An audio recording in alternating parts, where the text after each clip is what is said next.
ٹھیک ہے, وہ پتہ نہیں کیا سوچ رہے ہیں, کیا کر رہے ہیں, مجھے تو اسی بات کی بھی سمجھ نہیں آ رہی. اور اس دوران obvious بات ہے پاکستانی سمیت کئی غیر ملکی طلباء زخمی بھی ہوئے جنہیں بعد میں ہسپتال منتقل کیا گیا. اور ابھی بھی دفتر خارجہ کے میں وہ اپڈیٹس کے لیے دیکھ رہا تھا کچھ چیزیں, تو انہوں نے بتایا کہ پاکستانی سفیر ان کی عیادت کے لیے پہنچے ہیں اور ان کا حال چال دریافت کیا ہے. اس دوران جو خبریں آ رہی تھی کہ خدا نخواستہ کچھ لوگ جاں بھاگ ہو گئے یا ایسی ویسی, تو وہ ایز پر فارن آفس, یعنی جو ہم تو انہی سورسز کے اوپر ریلائی کریں گے نا, تو وہ بتا رہے ہیں کہ ایسی کوئی سچویشن نہیں ہے کہ کوئی جاں بھاگ ہوا ہو یا کوئی ان پرتشدد واقعات میں کوئی مارا گیا ہو, لیکن یہ ضرور ہے کہ طالب علم زخمی ہوئے ہیں. اور دوسری طرف کیا ہوا کہ قرغیزستان کی جو وزارت داخلہ ہے انہوں نے بھی بیان داغنا شروع کر دیا کہ جناب صورتحال اب قابو میں ہے, پولیس سمیت قانون نافذ کرنے والے اداروں کے اہلکار ہم نے تعینات کر دیے ہیں اور اب مزید پرتشدد کارروائیوں کا کوئی امکان نہیں ہے, ان سے بچا جا سکے گا. لیکن جو بشکک میں موجود طلباء ہیں ان کے مطابق انہیں تاحال دھمکیاں موصول ہو رہی ہیں, ان سے ہاسٹلز خالی کروائی جا رہے ہیں. مطلب زخمی حالت میں طلباء ہیں, کسی کے سر پہ پٹی ہے, کسی کے ہاتھ پہ پٹی ہے, کسی نے سامان کندھے پہ اٹھایا ہے, ان کو مجبور کیا جا رہا ہے کہ وہ اس زخمی حالت میں بھی ہاسٹل چھوڑیں, ورنہ یہ نہ ہو کہ ان کے اوپر پھر حملہ ہو جائے. اور جو پاکستانی وہ بتایا جا رہا ہے کہ ایئرپورٹ کی جانب جا رہے ہیں انہیں وہاں پکڑ کے نشانہ بنایا گیا. یہ چونکہ آ کر توڑ پھوڑ کر رہے ہیں, تو جو اسٹوڈنٹس ہاسٹل یا میں نہیں رہ رہے, اپارٹمنٹس میں رہ رہے ہیں, تو ان کے اونرز نے کہا کہ تم لوگ اپارٹمنٹس چھوڑو, کیونکہ تم لوگوں کی وجہ سے جو ہے نا ہمارے اپارٹمنٹس میں توڑ پھوڑ ہو رہی ہے. تو اب وہ اپارٹمنٹ سے نکال رہے ہیں لوگوں کو, باہر بارش ہو رہی ہے اور باہر یہ لوگ کھڑے ہیں مارنے کے لیے. تو آج رات ایسا لگ رہا ہے کہ پھر کسی منظم حملے کی منصوبہ بندی ہے. یہ میری کوئی اطلاعات نہیں ہے, لیکن یہ پیغامات ان طلباء تک پہنچ رہے ہیں جو ہمیں اپروچ کر کے بتا رہے ہیں, میسیجز اسکرین شاٹس دکھا رہے ہیں کہ دیکھیں ان نمبر سے کالز آ رہی ہے, یہ پیغامات دیے جا رہے ہیں اور کہا جا رہا ہے کہ جلدی ہاسٹل خالی کرو, آج رات بھی حملہ ہو سکتا ہے. اور وہ بیچارے اتنے ڈرے سہمے اور پتہ نہیں کس اذیت میں ہے اس ٹائم کہ آخری سمیسٹر ہے, پڑھیں چھوڑیں کیا کریں, واپس آئیں, انہیں کچھ سمجھ نہیں آ رہی. پروٹیکشن چاہتے ہیں اور وہ اس ٹائم ان کے پاس ہے کوئی نہیں. تو اس کی وجہ سے زیادہ تر طلباء جو ہیں وہ بڑے خوف کا شکار ہیں. ان کی شکلیں آپ دیکھیں نا, پتہ چل رہا ہے کہ کس خوف کے عالم سے اس ٹائم وہ گزر رہے ہیں. تو اس ساری صورتحال میں طلباء جو ہیں وہ حکومتی رویے سے تھوڑے نالا نظر آئے ہیں. بلکہ میں نے کچھ ویڈیوز دیکھیں, کچھ طالب علم انٹرویوز دے رہے تھے یوٹیوبرز کو, تو وہ بتا رہے تھے کہ اگر عمران خان ہوتے تو شاید صورتحال مختلف ہوتی یا یکسر مختلف ہوتی, کیونکہ اس وقت رد عمل بھی مختلف ہو سکتا تھا. ایک دو ایونٹس ہوئے تھے عمران خان کے ٹائم پہ بیرون ملک مقیم پاکستانیوں کے ساتھ, تو انہیں شاید ٹائملی ایویکویٹ کیا گیا یا مدد فراہم کی گئی, تو وہ بھی یہ ایکسپیکٹ کر رہے تھے کہ ہمارے اس مشکل ٹائم میں بھی جلدی رسپانس یا رد عمل آتا. لیکن خیر وہ انہیں لگتا ہے کہ ایسا نہیں ہوا.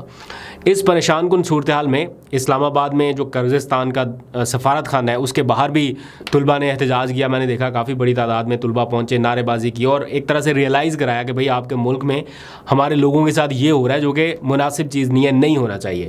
تو احتجاج ہوا, نعرے بازی ہوئی. پھر قرغیزستان میں موجود جو پاکستانی سفیر ہیں انہوں نے ایک بیان جاری کیا اب سے کچھ دیر پہلے, اور انہوں نے بتایا کہ جناب وہاں پر سچویشن کیسی ہے, اب پیسفل ہے نہیں ہے, اب کیا ہو رہا ہے, آگے کیا ہونے جا رہا ہے, میں کس سے رابطے میں. انہوں نے پورا وہ 2-2.5 منٹ کا ایک ویڈیو پیغام جاری کیا ہے جس میں انہوں نے ایگزیکٹ وہ ساری سچویشن بتائی ہے. لیکن وہ جاننے سے پہلے ذرا مقامی طلباء جنہوں نے یہ ساری صورتحال فیس کی ہے ان کی زبانی ذرا جانیے کہ واقعے کے اصل محرکات کیا تھے, ہوا کیا, یہ کہانی شروع کہاں سے ہوئی اور ابھی کیا لیٹسٹ اپڈیٹ ہے. کیا خواتین کو بھی نشانہ بنایا جا رہا ہے, کیونکہ یہ خاتون طالب علم ہیں جنہوں نے بتایا کہ وہ ایسی مطلب سچویشن میں ہے کہ خواتین کو بھی ڈھونڈ کے ٹارگٹ کیا جا رہا ہے اور انہیں بھی مارا پیٹا جا رہا ہے. تو کیا خواتین بھی نشانہ بنی ہیں یا کیا اس وقت کی سچویشن ہے, یہ ذرا جو خاتون نے بتایا اور باقی جو طلباء بتا رہے ہیں وہ ذرا سنیے. اور پھر اس کے بعد ذرا جو پاکستانی سفیر ہیں وہاں پہ قرغیزستان میں موجود, انہوں نے ایک میسج جاری کیا, آپ ذرا وہ بھی سنیے. مجھے دیجیے اجازت, اللہ حافظ. یہاں پر جو لوکلز ہیں نا وہ اکثر پہلے بھی اسٹوڈنٹس کو تنگ کرتے رہتے ہیں, ڈرنک کر کے, کبھی ان سے کوئی فون وغیرہ کھینچ لیا, کبھی پیسے کھینچ لیے, ایسے کر کے نا وہ اسٹوڈنٹس کو تنگ کرتے رہتے ہیں. پہلے بھی ان کے بہت سارے کیسز ایسے آئے. لیکن جو ہے نا ابھی یہاں پر ایجپٹ سے اسٹوڈنٹس آنا شروع ہوئے اور پاکستانی اور انڈین اسٹوڈنٹس ان کو اتنا زیادہ مطلب ریزسٹ نہیں کرتے تھے, وہ جو بولتے تھے پاکستانی انڈین اسٹوڈنٹس ویسا کر دیتے تھے. لیکن جب انہوں نے یہی حرکت ایجپٹ کے اسٹوڈنٹس کے ساتھ کی ہے تو ایجپٹ کے اسٹوڈنٹس نے نا ان کو بہت مارا ہے. اور جو ہے نا اس کے بعد وہ ویڈیوز جب وائرل ہوئی ہیں کہ جو ہے نا فارنرز نے لوکلز پہ اٹیک کر دیا, تو لوکلز غصے میں آ گئے کہ فارنرز نے ہمیں ہمارے گھر میں آ کے مارا ہے تو ہم ان کو جو ہے نا پنش کریں گے. اس سب پہ نا حالات خراب ہو گئے اور یہاں کے 1000+ لوگ باہر نکل آئے اور وہ کہہ رہے ہیں کہ ہم فارنرز کو پنش کریں گے. تو اس لیے انہوں نے ہاسٹلس پہ اٹیک کیے, ہاسٹل کے ڈورز توڑے, ونڈوز ٹوٹی ہوئی ہیں, پتھر مارے انہوں نے اسٹوڈنٹس کو, اور جو ہے نا ڈورز توڑ کے انہوں نے وائس کو بہت مارا ہے, گرلس کے ساتھ بدتمیزی کی ہے, ہراس کی ہے. اور یہ ساری سچویشن رہی ہے رات کو. پھر صبح کے ٹائم تھوڑا سا نارمل ہوا تھا, لیکن ابھی پھر سے جو ہے نا ساری سچویشن ویسی کی ویسی ہو گئی ہے. ہمارے اپارٹمنٹس کے باہر آ کر بار بار نوک کر رہے ہیں, بدتمیزی کر رہے ہیں, اور جو ہے نا اٹیک کر رہے ہیں اسٹوڈنٹس پہ. کافی زیادہ اسٹوڈنٹس زخمی ہیں. اس کے بعد یہاں پر ورکرز ہیں پاکستان کے, انہوں نے ورکرز پہ اٹیک کیا ہے. ان میں سے کچھ 2 ورکرز جو ہیں کافی ان کی طبیعت خراب ہے ہاسپٹل میں. اور جو ہے نا یہ چونکہ آ کر توڑ پھوڑ کر رہے ہیں, تو جو اسٹوڈنٹس ہاسٹل یا میں نہیں رہ رہے, اپارٹمنٹس میں رہ رہے ہیں, تو ان کے اونرز نے کہا کہ تم لوگ اپارٹمنٹس چھوڑو, کیونکہ تم لوگوں کی وجہ سے جو ہے نا ہمارے اپارٹمنٹس میں توڑ پھوڑ ہو رہی ہے. تو اب وہ اپارٹمنٹ سے نکال رہے ہیں لوگوں کو. باہر بارش ہو رہی ہے اور باہر یہ لوگ کھڑے ہیں مارنے کے لیے. یونیورسٹیز کی ایڈمنسٹریشن بھی ہیلپ کر رہی ہے لوگوں کی, ہماری ٹیچرز بھی ہماری ہیلپ کر رہے ہیں, لیکن جو ہے ورکرز کی ہیلپ کوئی بھی نہیں کر رہا. اور ایمبیسی سے تو ہمیں کوئی جو ہے نا ہم کال کرتے ہیں تو وہ ریسیو ہی نہیں کرتے. بسم اللہ الرحمن الرحیم. السلام علیکم.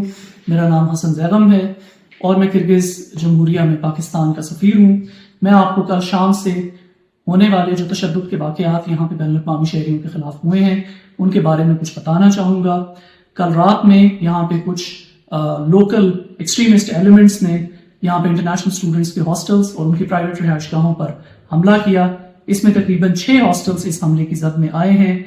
کرگز حکومت کی اطلاع کے مطابق 14 بین الاقوامی نیشنلز ان حملوں میں زخمی ہوئے ہیں.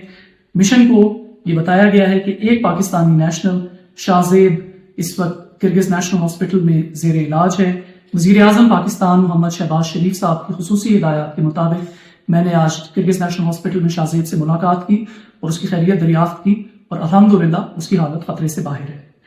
وزیر اعظم محمد شہباز شریف اور نائب وزیر اعظم محمد اسحاق ڈار نے مشن کو خصوصی ہدایات جاری کی ہیں کہ پاکستانی شہریوں کو کرگستان میں ہر ممکن سہولت فراہم کی جائے.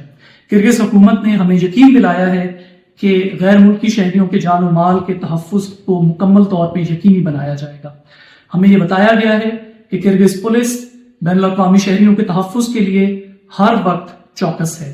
کرگز انویسٹیگیشن اس معاملے کی تحقیقات کے لیے شروع ہو چکی ہے اور ہمیں یہ بتایا گیا ہے کہ کچھ سسپیکٹس کو اس معاملے میں گرفتار بھی کیا جا چکا ہے.